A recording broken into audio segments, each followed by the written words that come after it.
మాకు బాగా బంధువులకి తెలిసిన వాళ్ళకి జరిగింది ఇది. అచ్చా. పుత్ర సంతానం లేదు.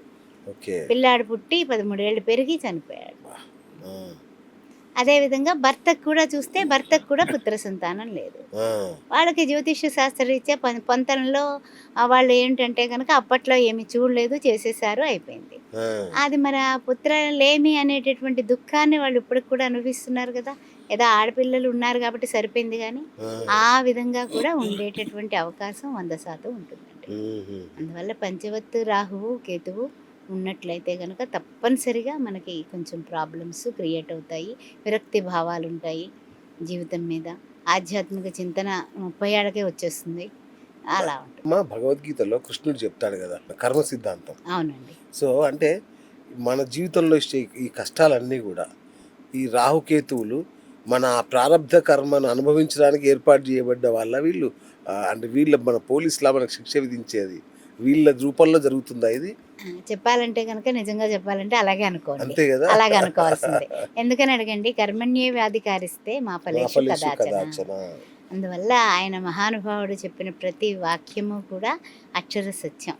అందువల్ల భగవంతుడు చెప్పినటువంటిది. అందుకే రాహు దోషాలు కేతు దోషాలు ఉన్నవాళ్ళు వెండిది స్వస్తిక్ మార్కు చేయించి సింహద్వారానికి అది నాటించుకుంటే చాలా మంచిదండి. ఓ, ఇప్పుడు ఏమిటంటే కనుక ఏది దోషాన్ని మనం పుట్టుకుని మనం Correct. నిర్దేశించుకోలేదు. అచ్చా. అదే విధంగా కొంతమంది చాలా నలిగిపోతూ ఉంటారండి. ఓకే. కష్టాలు కష్టాలు, కన్నీళ్ళు కన్నీళ్ళు, గొడవలు గొడవలు, ఒక భార్య ఒక చోట, భర్త ఒక చోట, అదేవిధంగా కుటుంబంలో కూడా తలకాయ నొప్పులు, ఈ పెద్దవాళ్ళతో కూడా గొడవలు. గొడవలు. ఇలాంటి వాళ్ళు ఏంటంటే కొన్ని పనులు ఉద్యోగం చేసి ఆ ఉద్యోగం వదిలేసి ఇంకా వేరే ఉద్యోగం కూడా రాక గాల్లో ఉంటూ ఉంటారు. ఆ, అట్లాంటి వాళ్ళు కుంకుమ ధారణ చేసుకోవడం అచ్చా. ఒకటి. తర్వాత ఇంకా ముఖ్యంగా ఏంటంటే కనుక వారు ఎంత బరువున్నారో అంత ఎత్తు మినుములు కొంచెం బడ్జెట్ అయినప్పటికీ కూడా తీసుకుని అది మంగళవారం రోజుల్లో ఎంత పేదవాళ్ళకి ఎత్తా ఎంత బరువా? బరువు బరువు ఇప్పుడు సపోజ్ ఒక 50 కిలోలు మినుములు, ఆ, బడ్జెట్ ఎక్కువ బడ్జెట్ మన దగ్గర అసలు చేతిలో లేవు. అవును. సరే పోనీ ఓ పని చేయండి, మీరు 50 కిలోలు ఉన్నారు, 50 కిలోలని 18 భాగాలుగా చేయండి. అచ్చా. 18 వారాలు మీరు పట్టుకెళ్ళి వేరే వాళ్ళకి, పేదవాళ్ళకి కొంచెం ఏదో మీరు మినప సున్నుండలు చేసుకోండి, లేకపోతే మీరు ఇడ్లీ చేసుకోండి, వడ చేసుకోండి, మీ ఇష్టం అనేసి వాళ్ళకి ఇచ్చేసేయండి. మనం తినొద్దు, వాళ్ళకి పెట్టాలి వాళ్ళకి బయట. పెట్టాలి. అచ్చా. ఆ విధంగా చేయడం వల్ల ఏదైనా ఇంటర్వ్యూలు చాలా ముఖ్యమైన ఇంటర్వ్యూ అండి, మ్మ్. అవ్వటం లేదు. అది మీరు బరువు ఎంత ఎత్తుందో మినుములు అన్నీ వెంటనే మనము బడ్జెట్ అనుకోకుండా ఇచ్చేస్తే కనుక దానం ఇచ్చేస్తే ఏ గుండె ఆపరేషన్ చేయించుకునే వాళ్ళు, లేకపోతే ఏదైనా హాస్పిటల్ మన గాంధీ దగ్గర, లేకపోతే వైజాగ్ అయితే కేజీహెచ్ అవును. దగ్గర బోల్డంత మంది ఉంటారండి. అవును. వాళ్ళకి ఇచ్చేస్తే కనుక 3 కేజీలు అలా కట్టేసి 4 కేజీలు కట్టేస్తే 4 సంఖ్య రాహుది. మీరు ఇచ్చేస్తే 3-4 రోజుల్లోనే మీకు జాబ్ విషయంలో కానీ ఏదైనా ఒక రావాల్సిన డబ్బు స్టక్ అయిపోయింది కానీ వెంటనే మీకు ఆన్సర్ అనేది పాజిటివ్గా వస్తుంది. ఆ, 4-5 రోజుల్లోనే మీకు వెంటనే తెలుస్తుంది. బాబా. అందుకని మంత్రాలు అంటారు, మన్నా త్రాయితే మంత్ర అంటూ ఉంటారు కదా.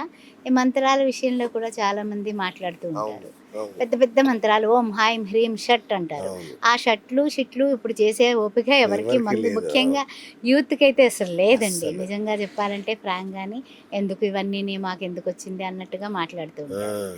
అయితే ఏంటంటే కనుక ఓం రాహవే నమః, మీకు రాహుకేతు దోషం ఉందని చెప్తారు ఎవరొకరు. మ్మ్. ఓం రాహవే నమః, ఓం కేతవే నమః అని రాహుదోషం ఉంటే అది 108 సార్లు మీరు ఎక్కడైనా వెళ్ళినప్పుడు కూడా మీరు అనుకుంటూ ఉండండి. అకార ఉకార మకార తత్వమైనటువంటి ఓంకారాన్ని మీరు అక్కడ చేరుస్తున్నారు. అప్పుడు ఎవరు చూసుకుంటారు? సర్వము కూడా ఈశ్వరుడు, అవును. ఆ పరమేశ్వరుడు చూసుకుంటాడు. ఇది అనుకోవడం కంటే మామూలుగా కాళహస్తికి వెళ్తుంటారు కదా అందరు రాహుకేతు దోషాలకి. ఏం జరుగుతుందమ్మా అక్కడ? అక్కడ రాహుకాలంలో అమావాస్య పూట ఆ రాహుకాలం మధ్యాహ్నం మాటలు ఏ టైము ఏ రోజు అమావాస్య వచ్చిందో, సపోజ్ ఆదివారం అమావాస్య, ఇహ చూసుకోండి అక్కడ గుట్ల జనం వెళ్ళిపోతారు. అవునండి. సాయంత్రం 4:30 నుంచి 6 గంటల వరకు రాహుకాలం. అదే టికెట్ అప్పుడే పూజ మాకు జరగాల్సిందే అనేసి కూర్చుంటారు. పాపం ఎన్ని బ్యాచ్లు ఉన్నా సరే ఆ పెద్ద బ్యాచ్ కింద వేస్తారు. వాళ్ళ బ్రాహ్మణులు మాత్రం ఏం చేస్తారు, ఇక ఈ జనాల కోరికలు తీర్చాలిగా, కదా. అందువల్ల అందులో 5,000 రూపాయల టికెట్ దగ్గర నుంచి 500 టికెట్ వరకు సామాన్యులకు కూడా అందుబాటులో ఉంటుంది. ఓ, అందువలన అందరూ వెళ్ళొచ్చు, రాహుకేతు పూజ కాళహస్తి. చేయించుకోవచ్చు. ఆ కాళహస్తీశ్వరుని దర్శనం చేసుకున్నప్పుడు ఈ రాహుకేతు దర్శనాల వాళ్ళు అక్కడే కూర్చొని మీరు ఓం నమశివాయ 108 సార్లు, ఓం రాహవే నమః అనేది 108 సార్లు చేసుకొని, ఆయన వాయులింగం కదా, ఆయన అవును, అగ్నితత్వంతో ఉంటాడు కదా, అవును. కంటికి కనపడ్డు కదా, అవును. ఆ జ్యోతులు వెలిగి ఉంటాయి అక్కడ, ఆ జ్యోతులు కదులుతూ ఉంటాయి. ఏ గాలి లేనటువంటి గర్భగుడిలో మహానుభావుడైనటువంటి ఆ పరమేశ్వరుడు శివపరమాత్మ కదలిక చూపిస్తున్నాడు కదా. మీరు దాన్ని చూస్తూ చేసుకుంటే జపం ఓకే.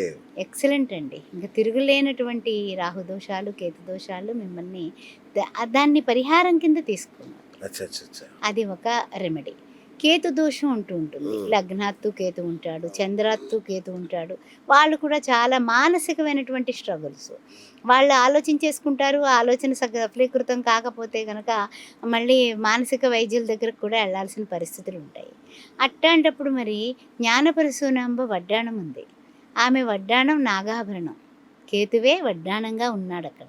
అందువల్ల ఆమె ఎదురుండగా కూర్చొని మీరు అక్కడ ఓం దుం దుర్గాయ నమః అని ఆ యొక్క దుర్గాదేవిని మీరు స్మరించినట్లయితే రాహుకాలంలో ప్రతిరోజు రాహుకాలం ఉంటుంది కదా. ఆదివారం అయితే ఇందాక చెప్పుకున్నాను టైమింగ్స్ 4:30 to 6, సోమవారం అయితే 7:30 to 9, మంగళవారం అయితే మధ్యాహ్నం 3 నుంచి 4:30 వరకు, బుధవారం మధ్యాహ్నం 1:30 నుంచి. ఆ విధంగా ఎప్పుడు సేమ్ ఉంటాయి ఇవి? సేమ్ కాదండి, రోజు రోజు మారుతూ ఉంటాయి. ఆ రాహుకాల అదే. టైంలోనే మనం గుర్తుపెట్టుకుని రాహుకి కనీసం 18 సార్లు అయినా సరే మీరు ఓం దుం దుర్గాయ నమః అనుకోండి. ఓకే. పోనీ ఓం రాహవే నమః అని కష్టం, పోనీ ఓం దుం దుర్గాయ నమః అనుకోండి. అధిష్టాన దేవత అమ్మవారు కాబట్టి.